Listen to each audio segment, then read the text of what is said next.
Bonjour les amis, j'espère que vous allez bien, très heureux de vous retrouver pour une nouvelle vidéo. Aujourd'hui, j'aimerais partager une petite réflexion personnelle avec vous et surtout, j'aimerais avoir votre avis sur la question. Donc faites-vous plaisir dans les commentaires, regardez quand même la vidéo en entier avant de me donner votre avis.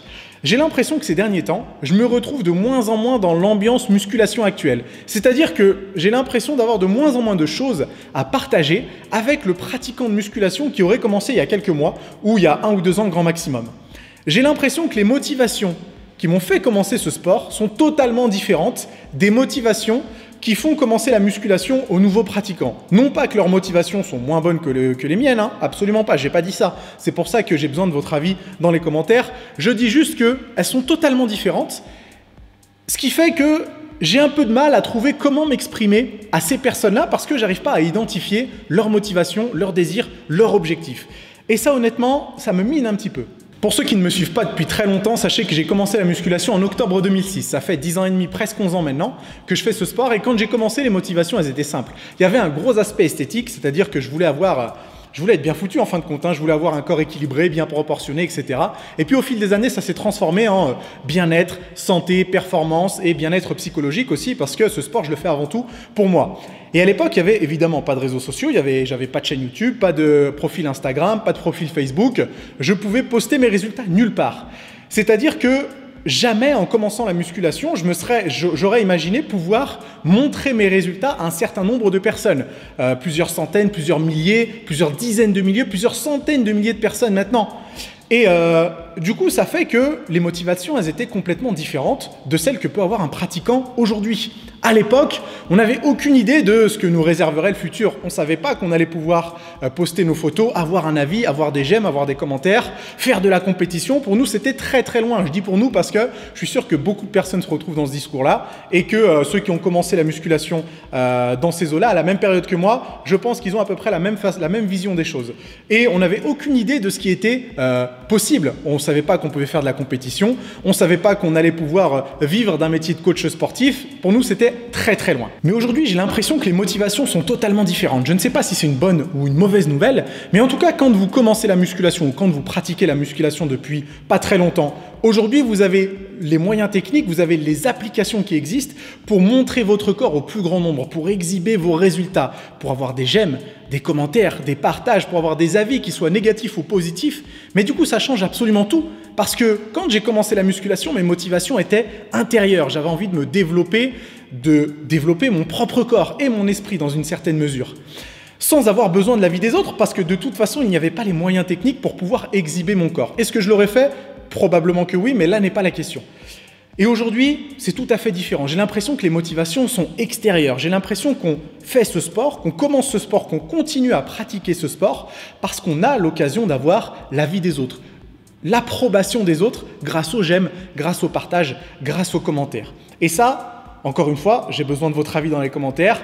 Moi, ça me chiffonne un peu, ça me dérange un peu et c'est pour ça que je me retrouve de moins en moins dans l'ambiance muscu actuelle. Et ce qui me saute aux yeux actuellement, c'est l'utilisation des réseaux sociaux. Attention, je ne vais pas dire du mal des réseaux sociaux, je ne vais pas cracher dans la soupe parce que dans une certaine mesure, c'est ce qui me permet de travailler, mais je ne me retrouve plus dans l'utilisation que certains font des réseaux sociaux. Je vais prendre un exemple avec Instagram. Sur Instagram, je suis suivi par plus de 100 000 personnes. Et vous avez un outil sur Instagram où vous pouvez identifier des personnes sur vos publications.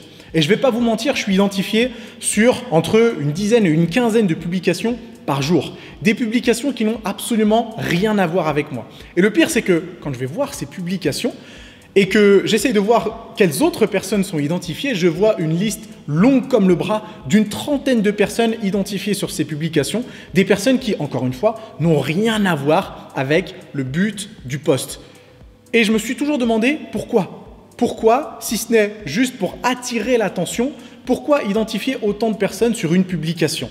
Et c'est ce qui me fait un petit peu mal au cœur. Parce que depuis que j'ai Instagram, depuis décembre 2012, je crois que mon premier post c'était en décembre 2012, je n'ai jamais identifié une seule personne qui n'avait rien à voir avec la publication. Donc pourquoi ces personnes le font? Si ce n'est juste pour attirer l'attention sur une publication qui n'est la plupart du temps pas très intéressante. Je ne veux pas être méchant pour ceux qui m'ont identifié, mais il faut dire ce qui est. Voilà, ce n'est pas non plus la publication qui va révolutionner le monde de la musculation. Et ça me dérange. Deuxième exemple concret sur YouTube cette fois-ci. Vous l'avez peut-être remarqué sur certaines de mes vidéos, il y a des gars qui postent en commentaire « Yo les amis, venez voir, j'ai créé une chaîne de musculation, venez jeter un coup d'œil, j'ai des super conseils. » Et le souci, c'est qu'ils ne postent pas ce commentaire une fois, mais une dizaine de fois sur chacune de mes vidéos. Et ce n'est pas uniquement sur mes vidéos, ça j'en suis sûr, je ne suis pas allé vérifier, mais je suis prêt à parier qu'ils le font aussi, qu'ils spamment aussi toutes les autres chaînes qui parlent de musculation. Et le souci, pourquoi moi ça me dérange? Parce qu'il y a trop une volonté de vouloir attirer l'attention sur le fait qu'on fait de la musculation, qu'on a des résultats, qu'on a un peu d'abdos, qu'on a un joli stringer, qu'on a de beaux leggings, etc., etc. Mais est-ce que c'est vraiment ça, faire de la musculation, ou même faire du sport en général? Parce que je pense que ce n'est pas la meilleure façon de faire. D'une, ce n'est pas la meilleure façon d'avoir des résultats. Et de deux, ce n'est pas la meilleure façon de continuer ce sport le plus longtemps possible. Parce que le but, ce n'est pas de faire de la musculation entre 2017 et 2020. Le but, c'est de faire de la muscu ou même n'importe quel autre sport. Le but, c'est d'être actif le plus longtemps possible. Et je pense que cette recherche d'attention, d'une, elle est éphémère. Et je pense que c'est pas une motivation. À mes yeux, ce n'est pas une motivation valable et ce n'est pas une motivation qui vous fera continuer le plus longtemps possible. Donc désolé, je ne voudrais pas passer pour le rabat-joie de service. C'est même pas un coup de gueule d'ailleurs cette vidéo, c'est juste une réflexion personnelle. C'est pour ça que j'aimerais bien qu'on continue à en discuter dans les commentaires. Mais j'aimerais que vous vous posiez une certaine question. Que vous fassiez de la musculation depuis 2 mois, 2 ans, 10 ans ou même plus. Est-ce que vous continueriez à faire ce sport, à faire de la musculation si à partir de demain, vous ne pouviez plus montrer vos résultats à personne ? C'est-à-dire que vous soyez contraint de vous entraîner en gros pull, gros survêt, fini les stringers, fini les leggings, que vous ne puissiez plus poster votre progression sur Instagram ou Facebook ou je ne sais quel autre réseau social. Est-ce que vous continueriez à faire de la musculation? Pour moi, la réponse, il n'y a aucun doute, c'est oui. Même si demain, je ne pouvais plus progresser, même si demain, je ne pouvais plus montrer à personne mes résultats, même si demain, j'étais condamné à m'entraîner seul en gros pull et en gros survêt, bien sûr que je continuerai à la musculation parce que j'aime ce sport et j'espère pouvoir en faire le plus longtemps possible. Si la réponse est non, si vous pensez ne pas en être capable, c'est pas grave. Essayez un autre sport. Faites du foot, faites de la natation, trouvez quelque chose qui vous plaît. Parce que trouver une activité qui vous plaît, c'est un gage de résultat et un gage de longévité. Et je pense que c'est la meilleure façon de prendre du plaisir, tout en prenant soin de son corps. Et voilà les amis, c'est tout pour aujourd'hui. J'espère que je ne vous ai pas trop saoulé avec cette vidéo. En tout cas, donnez-moi votre avis dans les commentaires. Mettez un pouce bleu si jamais vous avez apprécié cette petite discussion. Et vous inquiétez pas, on se retrouve très bientôt pour d'autres conseils sur la muscu.